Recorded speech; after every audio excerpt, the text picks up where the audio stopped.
Hello student, welcome to my channel Web Institute. हम लोग biometric theorem का third part करेंगे। तो क्वेश्चन क्या है, 7 पावर 103 1 डिवाइडेड 25। हमें इस संख्या को 25 से डिवाइड करना है और बताना है कि चारों ऑप्शन में इसका रिमाइंडर क्या है। तो हमने बताया था कभी भी इस तरह का क्वेश्चन है तो हमेशा जो भी डिग्री रहेगा इसे 4 से डिवाइड करेंगे। जब 4 से डिवाइड कराएंगे तो जो रिमाइंडर बचेगा, जब यहाँ से 4 से डिवाइड कराएंगे तो मेरा यहाँ पर अगर ध्यान से देख 100 इंटू ये 7 पावर 100 इंटू 7 पावर 3 यानी रिमाइंडर कितना बचेगा, 3 बचेगा। तो हो जाएगा 7 की पावर 3। जो रिमाइंडर बचता है वो पावर में आ जाता है। ये कितना आ गया, 343 हो गया। अब 343 को इससे डिवाइड करना है 25 से। जब 25 से डिवाइड कराएंगे तो 25 हो जाएगा, एक ये हो जाएगा 9, एक कैंसिल हो गया और यहाँ पर क्या होता है 3, 25 या 75। जब 93 से 75 कितना आएगा 18। ऑप्शन कौन सा हो जाएगा, ऑप्शन ए हो जाएगा। नेक्स्ट क्वेश्चन क्या है, the number of terms which are free from radical 6 in the expansion of. ये एक एक्सप्रेशन दिया गया, इसमें बताना कि इसमें नंबर ऑफ टर्म कितने होंगे। तो कभी भी इस टाइप का क्वेश्चन रहेगा स्टूडेंट, जो भी डिग्री में रहेगा एक्स वाई की डिग्री में रहेगा उसका एलसीएम बनाएंगे। तो ये क्या है मेरा 5 और 10 है। पहले 5 और 10 का एलसीएम बना लेते हैं। तो 5 10 का एलसीएम आ जाएगा मेरा 10 आ जाएगा। अब जो पावर में है ये 5, तो इसी से 10 से डिवाइड करते हैं। जब डिवाइड करेंगे कितनी बार जाएगा, 5 बार जाएगा। यानी रिमाइंडर जो बचेगा उसी से मतलब है 5 बार जा रहा है। रिमाइंडर हटा देते, रिमाइंडर नहीं होता, 5 हुआ तो 5। और हमेशा जब भी हम लोग टर्म निकालते हैं तो टी आर बराबर आर प्लस 1 करते हैं। तो इसमें एक टर्म बढ़ा देंगे, एक लास्ट में जो भी जितनी बार जाएगा रिमाइंडर बचे या ना बचे इससे नहीं मतलब होता। तो उसमें जो भी आएगा उसमें एक ऐड कर देना। कितना हो जाएगा मेरा 6। ऑप्शन हो जाएगा बी। नेक्स्ट क्वेश्चन क्या है मेरा, ये दिया गया ये 0 से 30, 10 से 30 और फिर माइनस ऐसे सीरीज बढ़ाएगा। तो इसमें कभी भी इस टाइप का क्वेश्चन आएगा, बस यहाँ पर देखना कि डिफरेंस इसमें डिफरेंट टेन का आ रहा है, इसमें भी डिफरेंट टेन का आ रहा है, इसमें भी डिफरेंट। तो इस तरह कराएगा तो हमेशा कॉम्बिनेशन लिख देते हैं। यहाँ पर डिफरेंट टेन का रहा 10 और ऊपर देखते हैं ये सारा क्या है 30 है, तो यहाँ पर क्या हो जाएगा 30। तो 30 सी 10 आ जाएगा। ऑप्शन कौन सा हो जाएगा, ऑप्शन सी हो जाएगा। नेक्स्ट क्वेश्चन क्या मेरा, if x denote the fractional part of x then हमें इसी का बताना कि वैल्यू क्या होगा। तब स्टूडेंट कभी भी क्वेश्चन आएगा इस तरह। तो जो यहाँ पर जो स्मॉल है ना एक नेचुरल नंबर है, तो n बराबर मान लेते 1 है।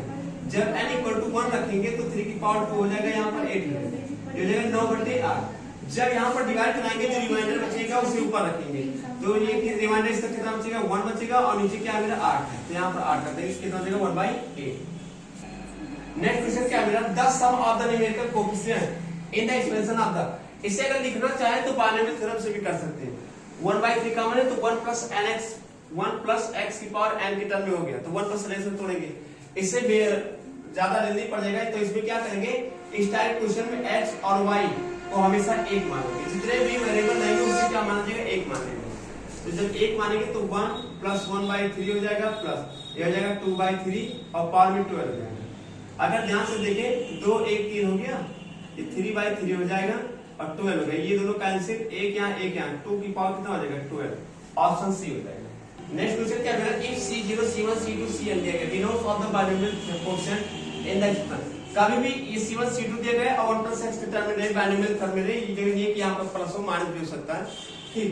और इस तरह का कभी भी एक्सप्रेशन आए r इक्वल टू 0 से लेकर n तक और यहाँ पर s इक्वल टू 0 से n तक, तो ये दोनों डिस्ट्रीब्यूट कर सकते हैं। इसे लिखने का तरीका क्या होगा मेरा, ये इस तरह लिख सकते हैं r0 और n। तो r कौन सा मेरा CR है, इसे ब्रैकेट में कर लेते हैं। फिर अलग अलग बांट सकते हैं, लिमिट का दोनों का अलग अलग है। s इक्वल टू 0 से लेकर n तक, ये कितना होगा 0।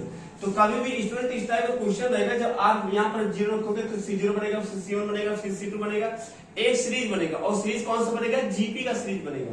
तो यहाँ पर जीपी की सीरीज बनेगा तो एक ही पावर n वाला टर्म का लगेगा फॉर्मूला। तो कभी भी इस टाइप का लगाने की जरूरत नहीं, जानते कि जीपी सीरीज बनेगा। तो कभी भी इस टाइप का क्वेश्चन है तो हमेशा इसका वैल्यू क्या होता है, 2 की पावर n होता है। अगर सॉल्व करेंगे तभी आएगा और हमेशा ऑलवेज 2 की पावर n ही होगा। और ये भी कितना हो जाएगा मेरा 2 की पावर n हो जाएगा। तो जब बेस इक्वल डिग्री क्या हो जाएगी, ऐड हो जाएगी। तो कितना हो जाएगा 2 की पावर 2n। ऑप्शन हो जाएगा ऑप्शन सी।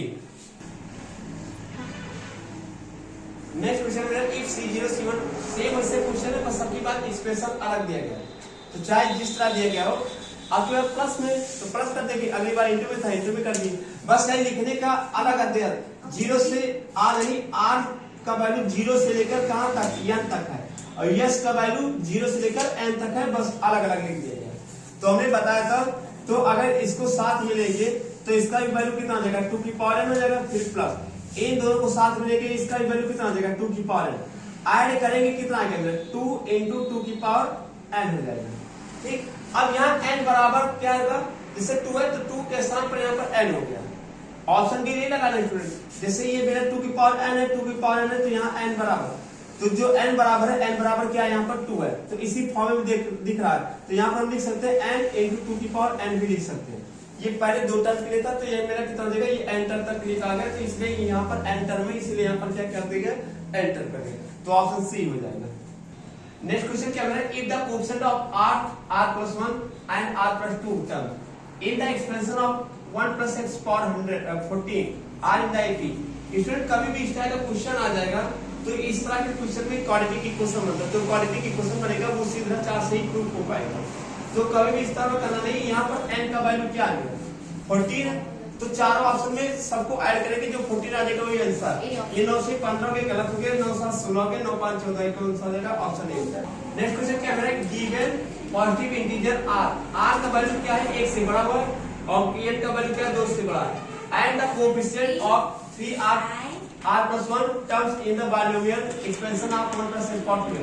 हमने अभी इसके पहले वाले भी क्वेश्चन बताया था कि यहाँ पर पावर देखा जाएगा, तो पावर कितना मिला 2n है, तो जब भी यहाँ पर करते हैं तो यहाँ पर देखेंगे जो पावर मेरा 2 बनेगा r इक्वल टू 1 रखते हैं, तो r बराबर जब 1 रखेंगे तो 2 मेरा यहाँ पर बना है, यहाँ 3 बना है, यहाँ पर 3 बना है, तो ये दोनों ऑप्शन गलत हो जाएगा। यहाँ पर पावर कितना मेरा 2 है, तो ऑप्शन कौन सा हो जाएगा, ऑप्शन ए हो जाएगा। नेक्स्ट क्वेश्चन क्या है, if 1 minus x plus x square power n, इस दिया गया एक एक्सप्रेशन देगा तो हमें बताना क्या a0 a2 a4 a plus a2n का वैल्यू निकालना। अगर स्टूडेंट ध्यान से देखें, जो भी जिसका वैल्यू फाइंड करना है उसके टर्म में x नहीं है और यहाँ पर क्या मेरा x है, अगर हम यहाँ पर एक टर्म निकाल कर सॉल्व करें, n बराबर 1 रखे, x बराबर 0 मान लें, जब x बराबर 0 मान लेंगे तो यहाँ पर क्या होगा a0 का मान निकलेगा, एक टर्म का निकलेगा, तो x बराबर जब 0 मानेंगे यहाँ पर तो ये हो जाएगा कितना 1 minus 0 plus 0 की पावर n और बराबर a0, और n बराबर भी 1 मान लेते हैं, तो a0 का मान क्या आ गया 1, यानी चारों ऑप्शन में n बराबर 1 रखेंगे, जिसका वैल्यू 1 आ जाएगा वही ऑप्शन सही है। तो जब n रखेंगे तो ये 4 बनेगा, तो 4 बनेगा तो मतलब ये 2 हो जाएगा, ये कैसे हो गया, यहाँ पर रखेंगे 2 गया, कितना गया 3 की पावर 1 2/2, ये 2/2 बन जाएगा। ठीक, और ये वाला चेक करते हैं, यहाँ पर चेक करेंगे तो ये हो जाएगा 0, यानी ये भी 2 आएगा,